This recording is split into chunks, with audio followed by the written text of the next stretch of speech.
भारतीय विचारधारा प्रारंभ से ही कर्मवाद की प्रबल समर्थक रही है। ऋग्वेद में हम ऋत का वर्णन पाते हैं। यह माना जाता है कि इस जगत में सबसे पहले ऋत ही उत्पन्न हुआ। सत्य की उत्पत्ति तो उसके बाद में हुई। ऋत इस जगत में पाई जाने वाली नैतिक व्यवस्था का नाम है। इस नैतिक व्यवस्था का अर्थ है प्रत्येक व्यक्ति कर्म करने के लिए स्वतंत्र है। उसे अपने कर्मों के अनुरूप ही फल प्राप्त होते हैं। मनुष्य अपने भाग्य का निर्माता स्वयं है। वह जैसे बीज बोता है वैसे ही फल प्राप्त करता है। बबूल बोने पर बबूल ही मिलेगा, आम नहीं। आम बोने पर आम ही प्राप्त होगा, बबूल नहीं। अपने इस रथ को हम आधुनिक काल के प्रकृति की एक रूपता, यूनिफॉर्मिटी ऑफ नेचर का सूक्ष्म रूप कह सकते हैं।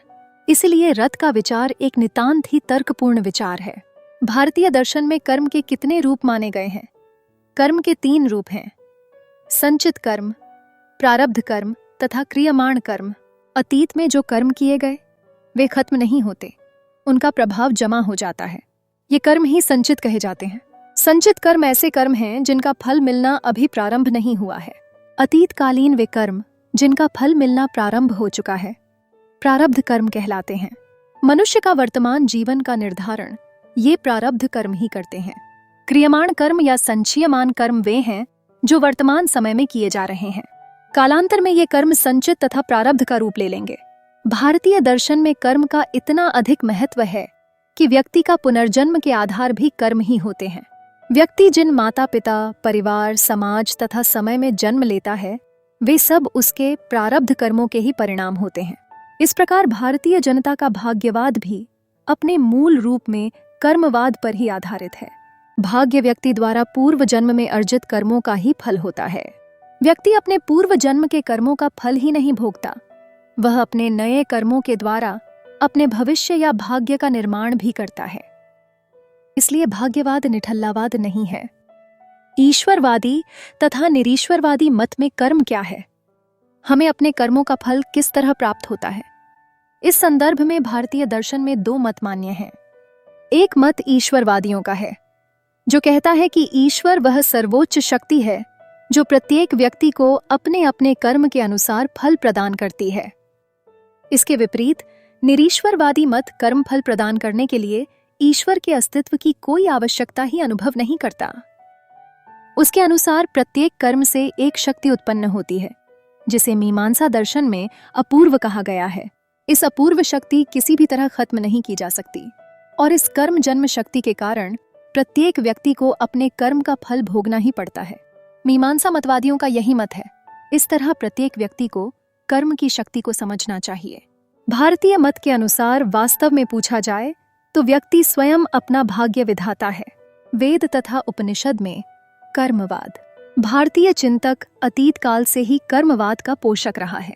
अथर्ववेद का मनीषी कहता है, मैं स्वभावतः विजयशील हूँ, पृथ्वी पर मेरा उत्कृष्ट पद है।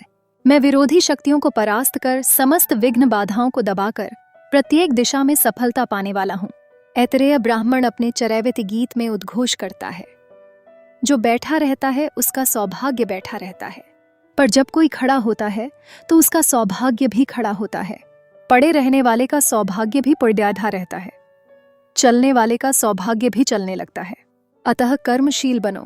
सोने वाला कलयुग है, निद्रा से उठने वाला द्वापर युग, उठकर खड़ा हो जाने वाला त्रेता युग और कर्मरत व्यक्ति कृत युग बन जाता है। अतः कर्मशील बनो।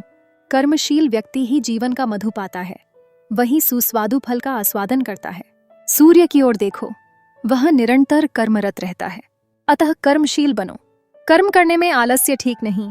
जो हो चुका है, अतीत है, उससे चिपके रहने में कोई सार नहीं, और जो आने वाला है, आगामी भविष्य है, उसका सपना देखते रहना भी ठीक नहीं, क्योंकि भविष्य का क्या ठिकाना।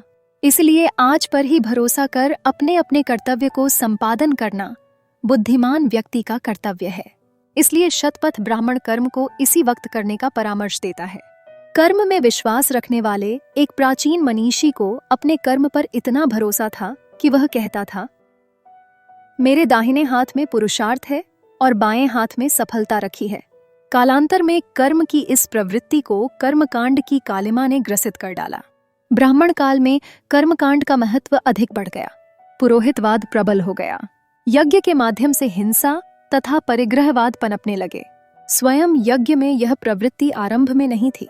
यज्ञ का अर्थ ही पवित्र कार्य है, इसलिए भगवत गीता कहती है, यज्ञार्थ किए गए कर्म बंधनकारी नहीं होते, पर अनधिकारी, अज्ञानी तथा पाखंडी पुरोहितों ने यज्ञ का अर्थ भी बदल डाला और विधि विधान से संपन्न यज्ञों को स्वर्गकामो यज्ञेत के अनुसार स्वर्ग के द्वार के रूप में सीमित कर दिया।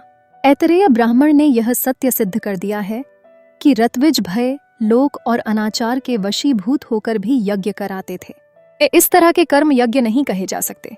यज्ञ हिंसा प्रधान बन गए, पशुवध यज्ञ का प्रमुख अंग बन गया और इस तरह कर्मकांड का एक भयंकर रूप सामने आया है। ऋत्विज यजमान का प्राणहरण भी करता था। इसीलिए प्राचीन काल के विचारशील ऋषियों ने कर्मकांड का विरोध किया। विरोध में भौतिकतावादी चार्वाक दर्शन भी शामिल था, जिसमें वेद के कर्ताओं को सर्वदर्शन संग्रह में भंड निशाचरा तक कहा गया है।